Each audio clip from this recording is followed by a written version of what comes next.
Hello, everyone, and welcome to Secrets of the Stars. This is the show where forgotten legends, cosmic mysteries, and chilling truths about the aliens and ancient civilizations collide. I'm always your host. I'm your host as always, I should say. I'm sorry for the mix up there. I'm Paranormal Ripples, aka Ray, and tonight I'm delving deep into a very candid mystery, shall I say, which is set in the Welsh countryside.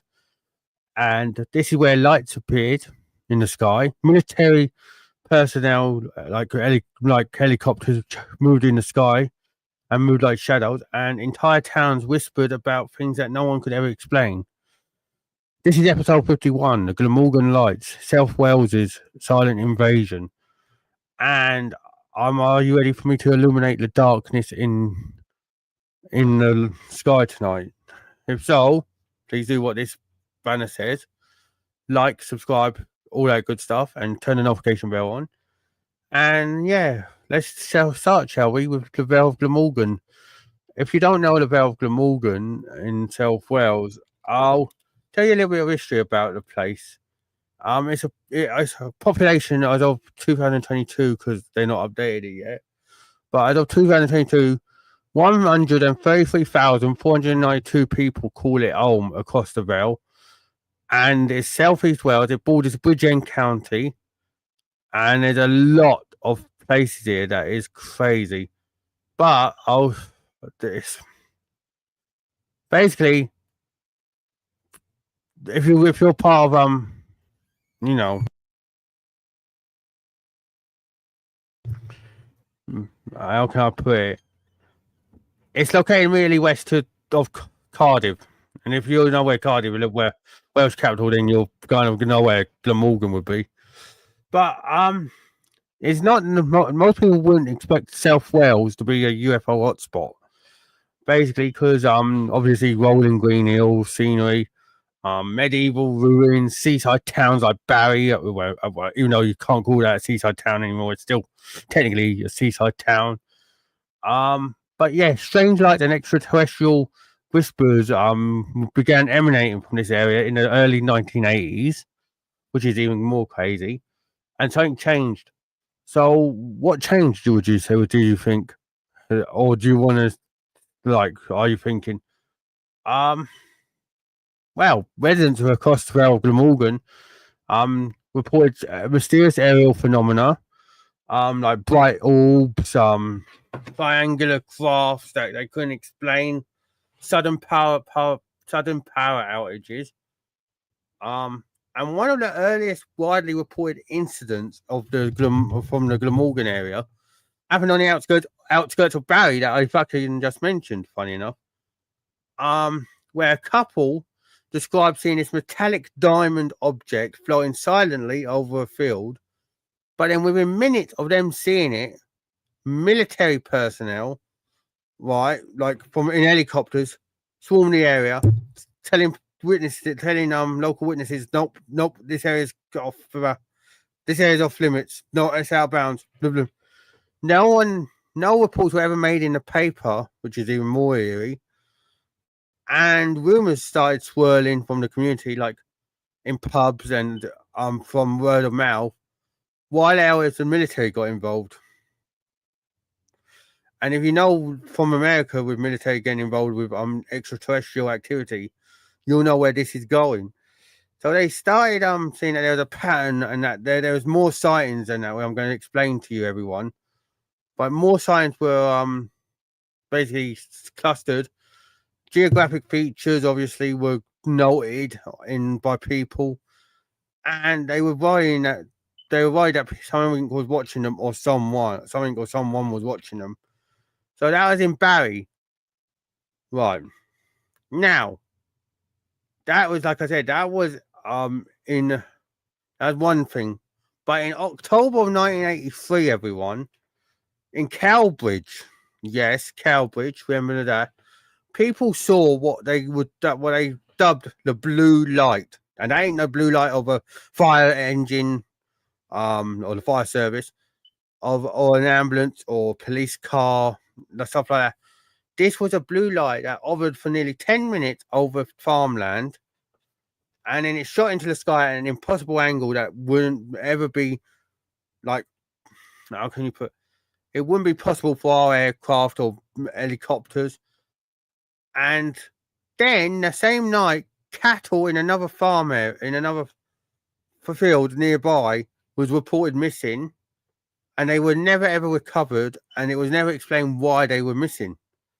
So then they delved deeper, and so we delved deeper. I delved deeper into this phenomena, and local radio chatter that night was basically picking up strange static during the event, and certain people, their TVs at the time were experiencing like they went dark. Basically, they experienced nothing. They couldn't get a signal, stuff like that, right?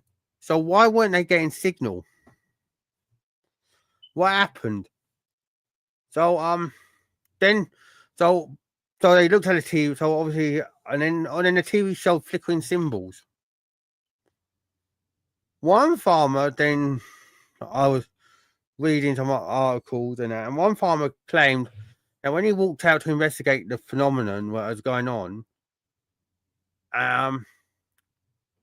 he woke up the next morning though, 3 fields over, and he had no memory of why he was 3 fields over. So did he have a time slip that I have explained countless times on my channel? Or then people were like, there's a couple of Reddit threads about this, and a couple of anonymous posters that said that it wasn't just a light. It felt like this light was watching them, knew what they were doing, and it was like intelligent, which is even more eerie. So you ask, what's happened recently? Well, back in 2008, which is fairly recent, but not. It's like 20 years ago now. No, nearly 20 years now, if you think about it, which is crazy. 17 years ago. The Ministry of Defense basically began quietly declassifying UFO reports and that from decades ago. And very deep in the files, though, someone who got a freedom of information request said that there was dozens of Wales sightings, and some was heavily redacted, like edited. And one report from 1986 described an unidentified aerial object of unknown origin seen above RAF St. Avon or Avon. Sorry for my Welsh there. ATHAN and that. It's a now decommissioned base, which is not far from where the Cowbridge incident was. And hello, everyone who's just catching me on live, or if you're watching me on catch up, hello. Basically, pilots were scrambled from this base to go and engage the object, and it moved at unprecedented low speeds without any propulsion tech, so like jet engine fuel or whatever.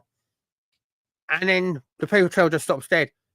Basically, someone filed and like I said, I'm going back now. Someone filed a Freedom of Information request. What did it come back with? No additional documentation exists. But everyone remembers helicopters from the military around the areas. They remember lockdowns. So why are the documents gone? What happened? Well, this is where it's going to get even more crazy for people.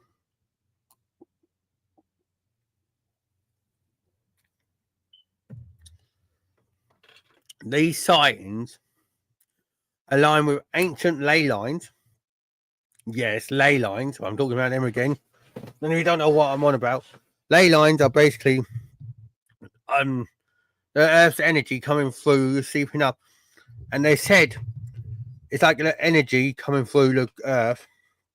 And if a building's on top of a ley line or something, you'll get strong, like not a strong magnetic. You'll not only get strong magnetic energy, but you'll get strong paranormal activity stuff like that happening across the board. If you think about it, Stonehenge is on a ley line. The ancient Ram Inn is on a ley line. Look what happens there in Wiltshire and Gloucestershire. No, So there's several ley lines that run through the Glamorgan region in South Wales, intersecting with megalithic structures and burial mounds.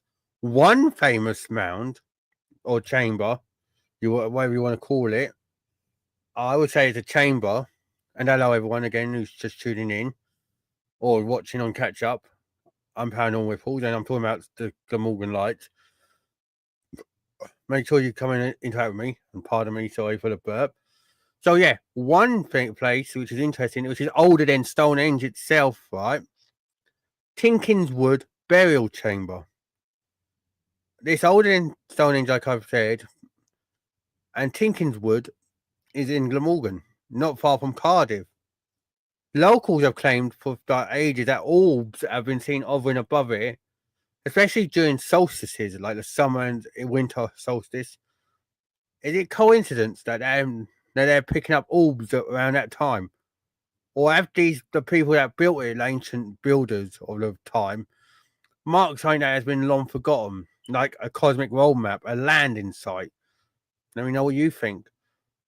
So it may not be random that the Glamorgan lights happened, but they may be returning to places long known to humanity as thin places between worlds. As in, like, it could be like a veil. Where these areas are, it could be like a veil, like where like cities are built up now as a thick layer.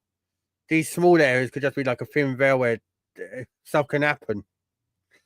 So there's another story that caught my attention when I was researching this very particular phenomenon in around Glamorgan, right?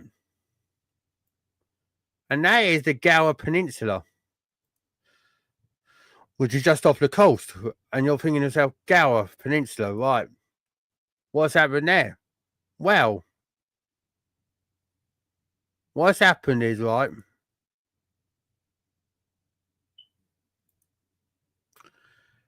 is that there was lights emerging from the water near Wormshead.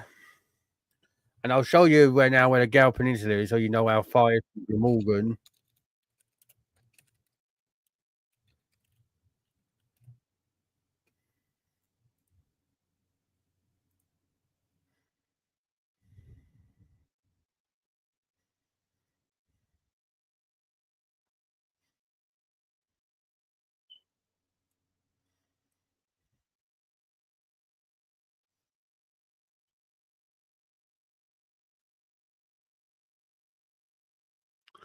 Now I've got to find. There it is.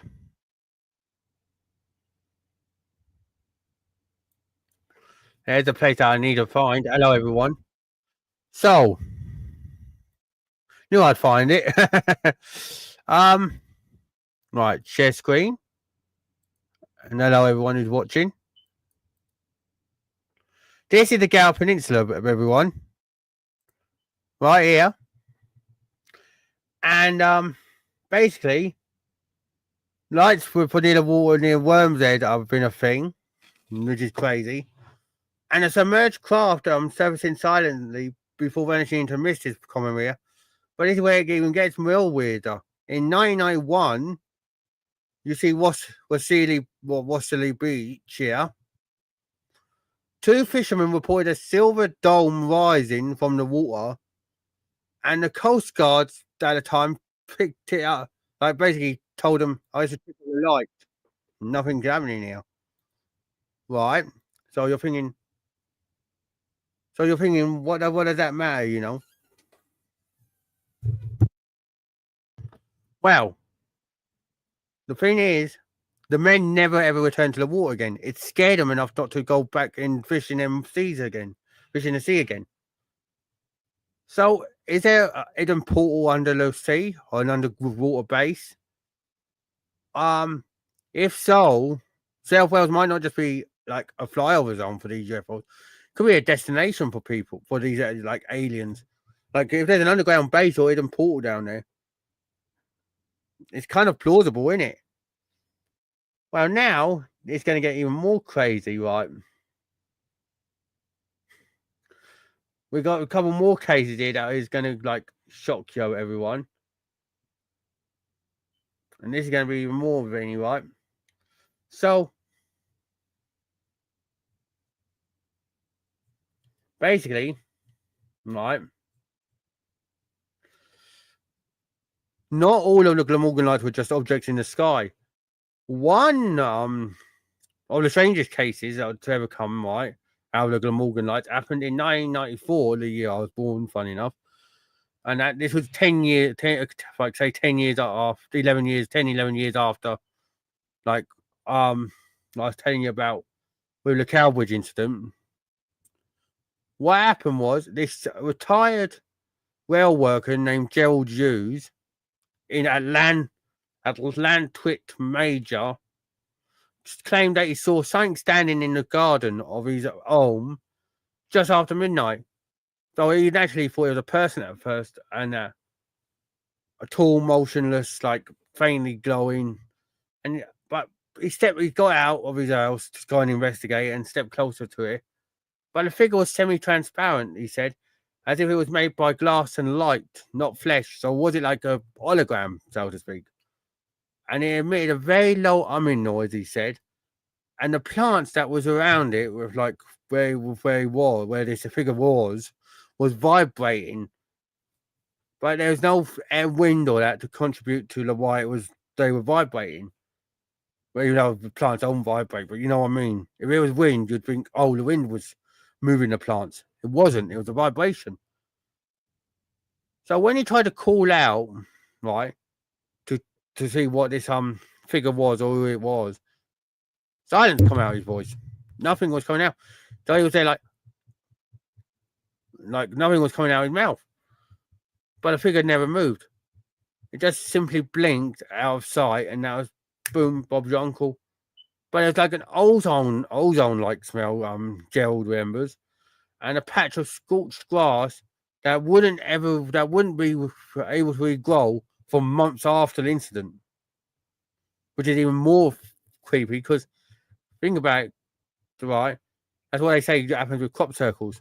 The land can't grow properly for months after. So the physical trace is what makes this account so chilling to me. Not just the detail, which Gerald remembered the stuff, but this is the way it gets even more crazy.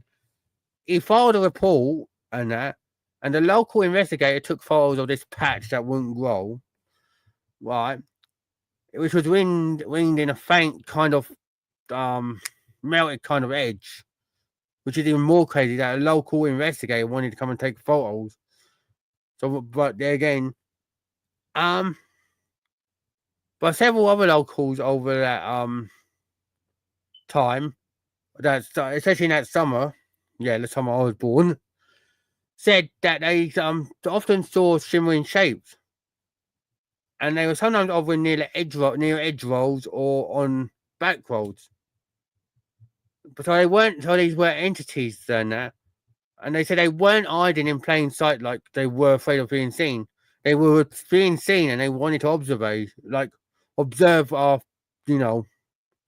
our day-to-day life, which is nuts.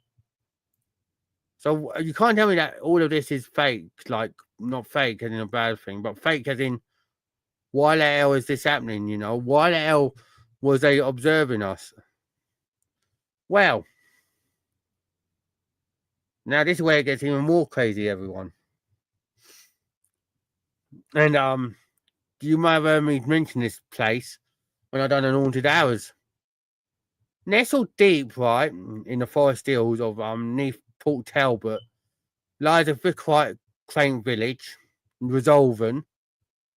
Right, and if you don't know, I mentioned that in Haunted Hours when I talked about the old Neath Canal, where that little girl was supposedly sighted on the near the Resolven stretch of the canal. Well, Resolven had its very own UFO sighting. That was one of its most compelling one of the most compelling UFO cases in Wales history. So, in the autumn of 1983, this is 11 years before, obviously, Gerald had his apparition sighting. 3 forestry workers,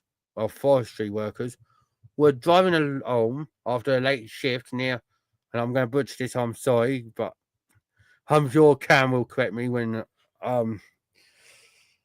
I speak to him. Riola Woods.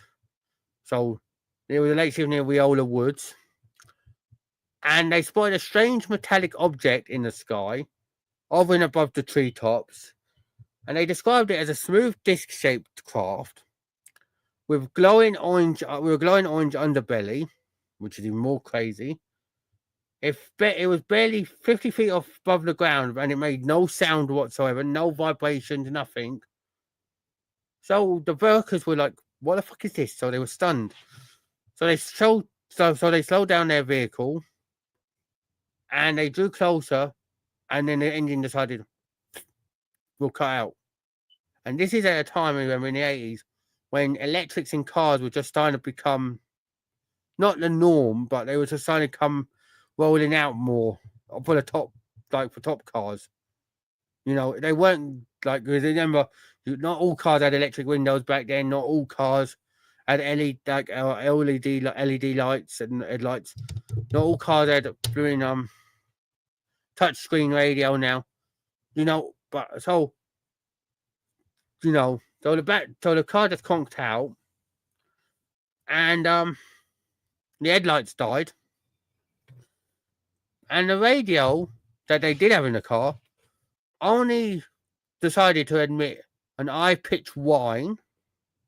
So thinking of an high pitched whine, and that's what it was emitting.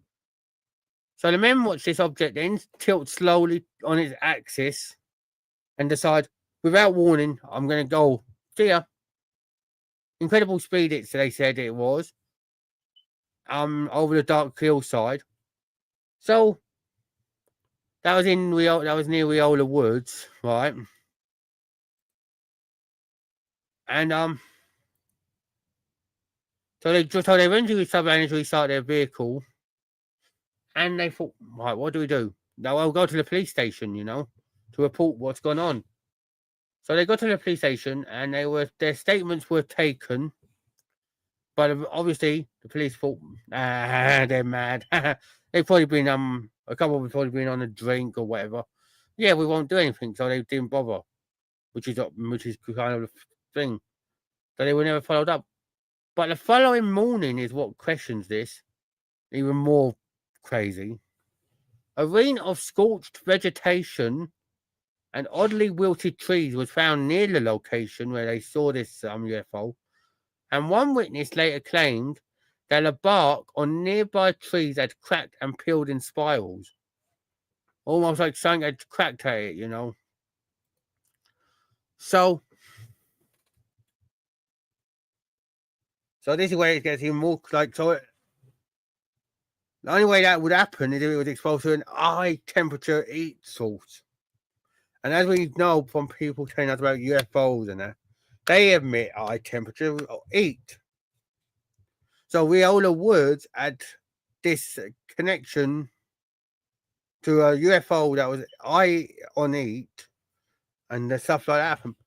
But despite physical evidence and multiple eyewitnesses, the incident was dismissed as either misidentification or unacknowledged military testing, as it would be. They would wanted to keep it hush hush.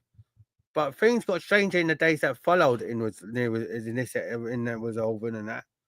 Locals reported unmarked black vans near the tree line that this UFO was spotted, and two of the witnesses received unexpected visits from individuals claiming to be from the Ministry of Defense.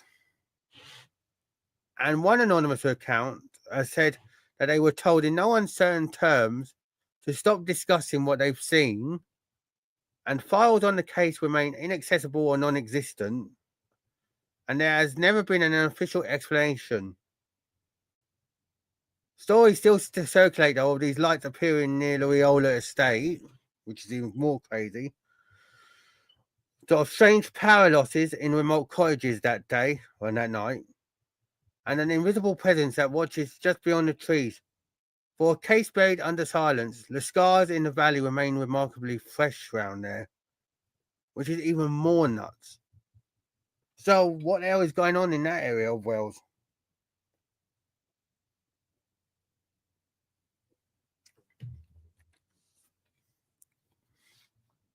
So, was the result of an encounter more of us. We don't want you to let out the truth, or was it more? Oh shit! You can't do any. We can't do anything. Let me know what you think, everyone. Obviously, so the question that haunts many that investigate Glamorgan lights, and online, in person. Obviously, there's been books and that documenting on these for this phenomenon. Is that why is such a massive wave of sightings, close encounters, and phenomenon that can't be explained was always largely buried? There wasn't a lack of evidence, witnesses, or anything, but it seems like they got to a certain point, these witnesses, and then they got shut down for whatever reason. South Wales is distant from media spotlight. Rural communities often face skepticism from like authorities and press. So witnesses were often dismissed, ridiculed, threatened. But there are signs, though, to this day that the Ministry of Defence monitors that area of Wales, and and other agencies have actively monitored it. Reports that might have made national headlines, though, from that time period, have been quietly archived or just disappeared, like that. Basically, that's what I was getting at. So that slip through the official records is what the Glamorgan Lights technically is, because it looks like a secret that was kept by a network of silent voices and documents that have been redacted to this day. But witnesses still want to share their experiences quietly to those who want to listen. And the truth that seems to be too dangerous to reveal. But it doesn't. But it also seems to be too persistent to erase, which is crazy. So, what is my theory, everyone? You want to know what my theory is? Well, I've come to the kind of conclusion that this phenomenon around the Vale of Glamorgan and Resolven and that they're not just random or isolated incidents. Like they seem to be targeting areas that have got like ancient history or ancient energy connected to them, like ley lines, as I mentioned. What was the place I know? I just got in my notes here. Tinkin's Wood Burial Chamber, which is an ancient burial site. Places where human consciousness might be more receptive of this energy. So this suggests that that these signs have been purposeful and perhaps an ongoing surveillance or communication attempt by these aliens or whatever, or UFO people, like people and that, are operating beyond our current understanding at the minute. So if you add in a blend of high-tech sightings, supernatural encounters, and like that figure in Gerald's garden, historical research, historical resonance points, all points to this hybrid phenomenon, and it's something that defies most, if you think about it, most scientific categories, whether it's extraterrestrial, interdimensional, something else entirely. So the broader cosmic dialogue that we've been destined to have with these beings points to that the Glamorgan Lights is part of that broader spectrum. So and if history is anything to go by, if you know about history, things happen in cycles. So another solstice is approaching, and it wouldn't surprise me if something happened in the valley or around them areas.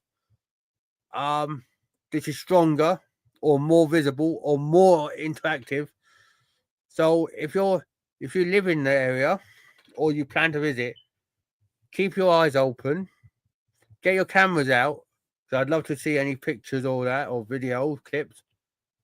And remember this point: The darkest nights always illuminate the brightest secrets. So, that's all for this episode of Secrets on the Stars. I have been Paranormal Ripples, but this mystery is far from over. If you witness strange lights in the sky, unexplained shadows like at the bottom of the garden or whatever, or anything unexplainable to do with UFOs or anything, please don't hesitate to share your story in my comment section. Because the unknown doesn't vanish simply because we ignore it, if you remember. So, if this intrigued you, please like, subscribe, share the episode out, hit the notification bell so you won't miss what lurks in the sky. And remember, what hides in plain sight always watches back. So stay curious and keep watching those skies, people. Take care and big love to you all. Good night, everyone.